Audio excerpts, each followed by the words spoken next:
Lalu siapa pengisi Direktur Teknik PSSI dan mengapa jabatan ini begitu penting? Kita bahas bersama analis sepak bola nasional, Bung Kusnaini. Selamat malam, Bung Kus. Selamat malam, Bung Radi. Ya, Bung Kus, setahun ini bukan waktu yang sebentar posisi jabatan Dirtek ini kosong, Direktur Teknik ini kosong. Kendalanya apa menurut Bung Kus?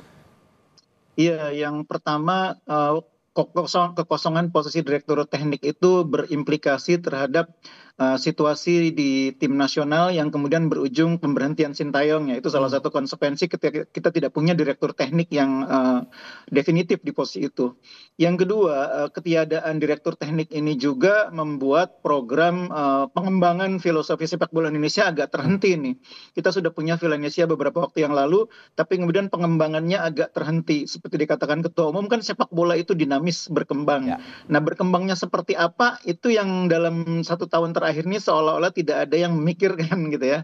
Karena kita punya pelatih tim nasional dari mulai senior sampai kelompok umur, tapi Direktur Tekniknya belum ada. Nah, itu yang saya pikir juga harus dipahami, bahwa memilih Direktur Teknik itu juga bukan hal yang mudah ya. Di satu sisi memang Direktur Teknik itu adalah orang yang diharapkan bisa menjadi jembatan komunikasi antara pelatih di berbagai kelompok umur di tim nasional ya, dari 20, 17, 23 sampai senior tuh dia harus punya kemampuan berkomunikasi dan berkoordinasi. Tapi pada saat bersamaan dia juga harus menjadi orang yang punya kemampuan sebagai konseptor, konsep bagaimana mengembangkan filosofi sepak bola Indonesia. Jadi ini menarik ya, Direktur Teknik ini orang yang tidak hanya punya kemampuan komunikasi bagus, tidak hanya punya kemampuan lapangan bagus, tapi juga seorang konseptor yang di belakang meja itu kemampuannya kuat. Nah, makanya memang di beberapa posisi Direktur Teknik itu di negara Eropa, itu kadang-kadang namanya agak mengejutkan. Misalnya di Prancis, di Federasi Sepak Bola Prancis, itu Fournier, itu pelatih yang tidak terlalu terkenal lah. Jauh kalau dibanding Didier Deschamps, dibanding Laurent Blanc. Tapi dia pernah menangani Lyon. Kemudian di Belanda contohnya, Belanda itu juga Direktur Tekniknya orang yang masih sangat muda, Nigel de Jong. Padahal Nayong ini umurnya baru 40 tahun. Clifford aja udah 49 ya. Tapi sebagai Direktur Teknik, De Jong mampu menjalankan peran itu karena dia memang punya kemampuan mengkonsep yang bagus. Nah, begitu juga misalnya di Inggris, orang mungkin bingung namanya John McDermott ini siapa gitu ya. Tidak begitu terkenal sebagai pelatih. Ya. Sementara pelatihnya Gareth Southgate sebelumnya ya, itu orang yang sangat dikenal oleh publik sepak bola Inggris. Jadi memang kombinasi antara kemampuan teknis dan manajerial itulah yang membuat pilihan terhadap Direktur Teknik seringkali tidak gampang. Ya. Manajerial dan teknis secara bersamaan harus komplit. Tadi sebagai konseptor, komunikator, advisor juga, perantara juga, dan juga scouting sepertinya pemain-pemain di kelompok umur. Ini peran penting juga yang akan diemban oleh Direktur Teknik begitu. Nah, kira-kira dengan sepenting itu posisinya Direktur Teknik ini, apa syarat untuk kalau misalnya melihat pola atau peta sepak bola Indonesia saat ini di timnas khususnya, syaratnya apa yang paling utama kalau Anda lihat? Iya, yang pertama dia orang yang dihormati karena CV-nya memenuhi syarat untuk menjadi pengemban posisi itu ya. Yang kedua punya kemampuan komunikasi yang bagus.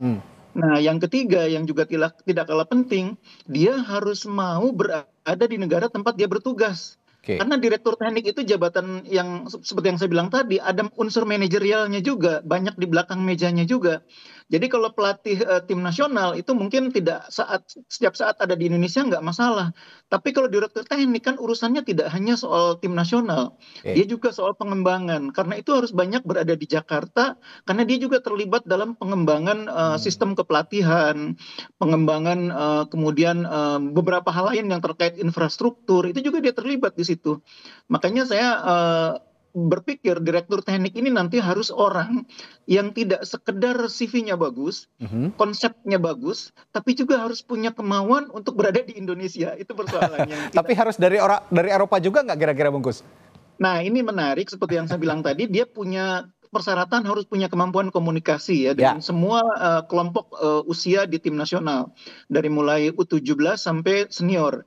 Karena seniornya dipegang oleh pelatih Belanda, di kelompok usia di bawahnya pelatih lokal, maka dia harus punya kemampuan yang kira-kira mencakup hal-hal itu. Dia bisa berbahasa Inggris dengan baik karena Clifford kan latar belakangnya Belanda, bisa bahasa Inggris juga. Tapi pada saat bersamaan dia juga punya kemampuan komunikasi dengan pelatih-pelatih lokal. Nah, kalau saya melihat sosok seperti itu sebetulnya harusnya pelatih yang punya latar belakang pernah jadi pelatih di Indonesia. Sebetulnya harusnya seperti itu. Jadi sebenarnya peluangnya masih terbuka ya kalau memang dibilang, karena Coach Indra kan sekarang yang melatih U20 juga pernah jadi direktur teknik. Iya. Artinya tokoh-tokoh lokal juga punya potensi ya sebenarnya. Bisa punya potensi, cuma masalahnya disegan nikah dia oleh Disegan Clifford. nikah atau tidak, itu yang jadi Karena pertanyaan. itu dia, karena Clifford yang sekarang pegang tim senior. Nanti kalau ada masalah Clifford dengan pemain timnas senior, siapa yang menjembatani? Ya, Nah, itu ini dia. harus seorang direktur teknik. Makanya harus orang yang reputasinya lebih tinggi dari Clifford atau minimal sama. Minimal Makanya saya sama. bilang tadi, Ya. Karena dia ya saya seorang bilang tadi advisor harus juga ya, Bungkus ya.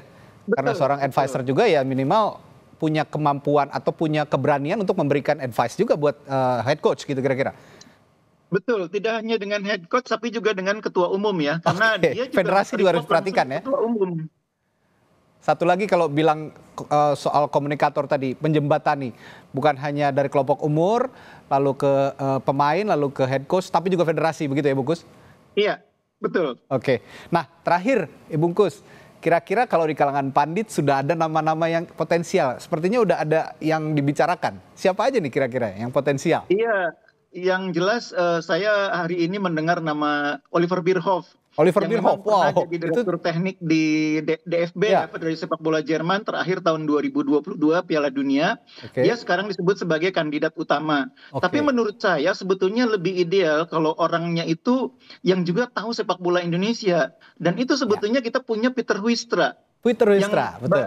yang Ya. baru saja diberhentikan oleh Borneo karena Mhm. Wistra ini pernah jadi direktur teknik sepak bola Indonesia juga pada tahun 2014. Hmm, Jadi kalau Wistra itu diambil, itu sebetulnya memudahkan pekerjaan PSSI karena dia udah terbiasa tinggal di Indonesia gitu ya. oke. Yang kedua, dia juga dengan Clifford kan bahasanya sama. Ya. Jadi ini akan memudahkan tugas dia. Oke, ada Bierhoff, ada Huistra. Mana yang lebih kompak? Nanti seiring dengan berjalannya waktu, tentu saja dengan kekompakan tim juga nanti Iya, komunikasinya bagaimana. Kita akan lihat sepertinya federasi yang punya lebih punya pertimbangan khusus soal itu ya, betul, betul. Bungkus nanti. Baik, terima kasih Bungkus Naini telah berbagi Baik, perspektifnya Radit. malam hari ini sampai Indonesia Malam. Sehat selalu, sampai jumpa lagi.